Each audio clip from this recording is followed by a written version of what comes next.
Olá, amigos! Hoje é um dia muito importante porque estarei cumprindo uma promessa que eu havia feito no meu vídeo anterior, no vídeo que eu falava sobre a quantidade de livros da Bíblia protestante, e naquele vídeo eu acabei falando que faria um vídeo sobre os livros que existem na Bíblia católica, tudo bem? Então, tema do nosso vídeo de hoje, a nossa pergunta é: quantos livros existem na Bíblia de versão católica? Acompanhe junto comigo o slide que preparei.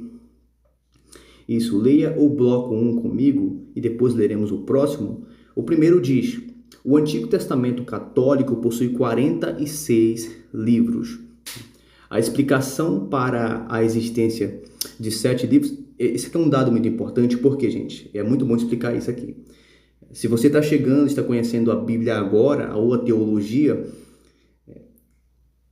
o Novo Testamento, tanto católico quanto protestante, eu já gravei esse vídeo, tem a mesma quantidade de livros, que são 27 livros no Novo Testamento. A única diferença que vai acontecer é a questão da quantidade de livros do Antigo Testamento, porque o Antigo Testamento protestante tem 39 e você tem o Antigo Testamento católico possui 46 livros. Continue lendo comigo. O Antigo Testamento católico possui 46 livros. A explicação para a existência de 7 livros a mais ocorre devido ao fato de que a Bíblia católica aceita a grande parte dos livros da Septuaginta, uma tradução grega do Antigo Testamento. Os tradutores da Septuaginta não marcaram limite de livros durante a tradução da Bíblia grega e, exatamente por isso, outros livros não canônicos entraram na tradução. Olha que detalhe, gente. A Bíblia católica, ela segue a mesma versão da quantidade de livros trazidos também pela Septuaginta. E muito lembrar que a Septuaginta foi traduzida ali por judeus, mais ou menos em 250 a.C., no terceiro século, durante o reinado de Ptolomeu. E você vai ver que a Bíblia hebraica, os 39 livros hebraicos, eles serão traduzidos agora para o grego, que será uma tradução conhecida como Septuaginta, ou Septuaginta, como você preferir chamar.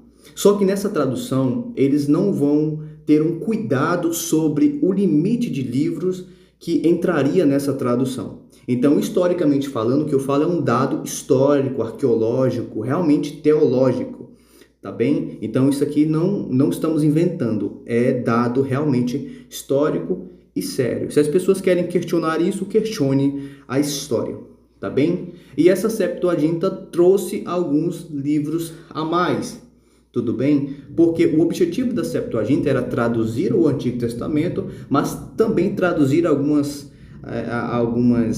fontes que eram históricas. Por exemplo, o protestantismo, como o catolicismo, reconhecem que os livros que entraram na Septuaginta, os livros a mais, eles são históricos.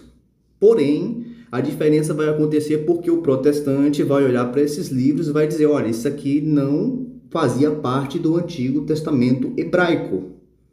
Entende? Então, nós claramente vamos fazer essa distinção, a distinção que o católico não vai fazer. Tá bem? Então, esse é um cuidado muito interessante que a gente tem que ter quando estudamos sobre a história do cânon bíblico. Mas vamos continuar. Os 7 livros eram considerados históricos, porém, nunca foram considerados pelos judeus como sendo palavra inspirada de Deus. Olha que detalhe.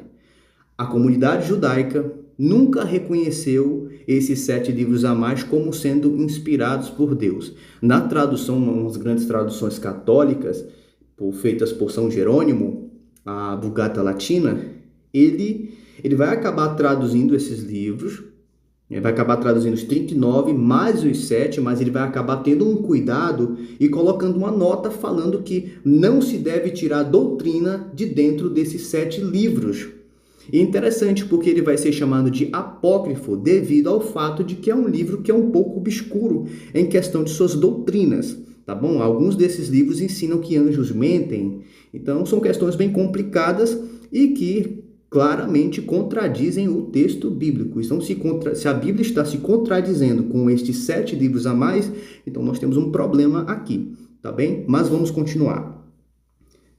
Os 7 livros eram históricos, mas não eram aceitos como sagrados do ponto de vista canônico pelas comunidades judaicas, né? Quando a gente fala sobre canonicidade ou o termo cânon, nós estamos falando sobre algo que é reto, uma vara de medir ou uma regra. Isso aqui é sagrado. Aquilo que não está dentro desta regra canônica bíblica não faz parte do cânon inspirado por Deus. Tudo bem? Está bem claro, não? Vamos ao segundo bloco. Aqui, leia comigo.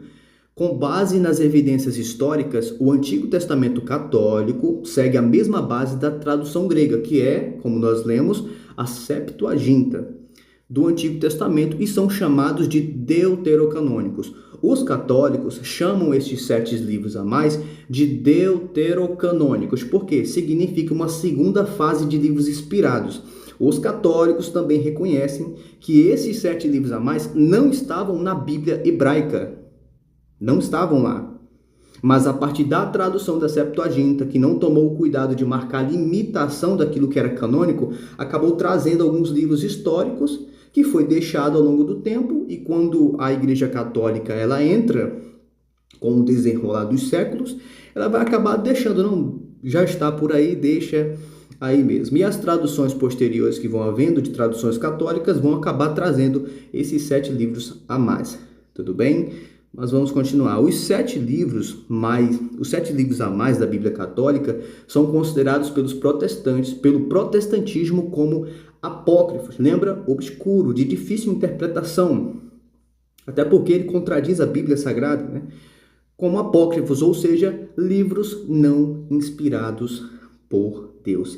Esses 7 livros a mais, até os próprios livros, esses 7 livros, eles reconhecem que a autoridade de quem escreve é do próprio autor. Já a Bíblia completa, o cânon bíblico, né, os 39 livros do Antigo Testamento, reconhecem-se como palavra de Deus, palavra soprada de Deus, pessoas inspiradas por Deus. Porém, esses 7 livros, se você for ler, eles não se reconhecem como sendo inspirados por Deus, mas como sendo apenas históricos. Tá bem? Então eu espero ter esclarecido para vocês hoje o motivo de a Bíblia Católica ter esses 7 livros a mais, e o motivo é a Septuaginta, o cuidado que os judeus tradutores da Septuaginta não tiveram e que posteriormente a igreja iria aceitar esses livros dentro dela, mesmo que a Bíblia hebraica não falasse sobre esse evento. Então, resumidamente, o protestantismo aceita somente aquilo que está dentro da Bíblia hebraica, aquilo que é chamado de cânon das Escrituras, aquilo que é a vara de medir, aquilo que é uma regra. Já a Bíblia de versão católica vai acabar aceitando os livros a mais que se encontram também dentro da Septuaginta. Tudo bem? Tchau, até o nosso próximo vídeo.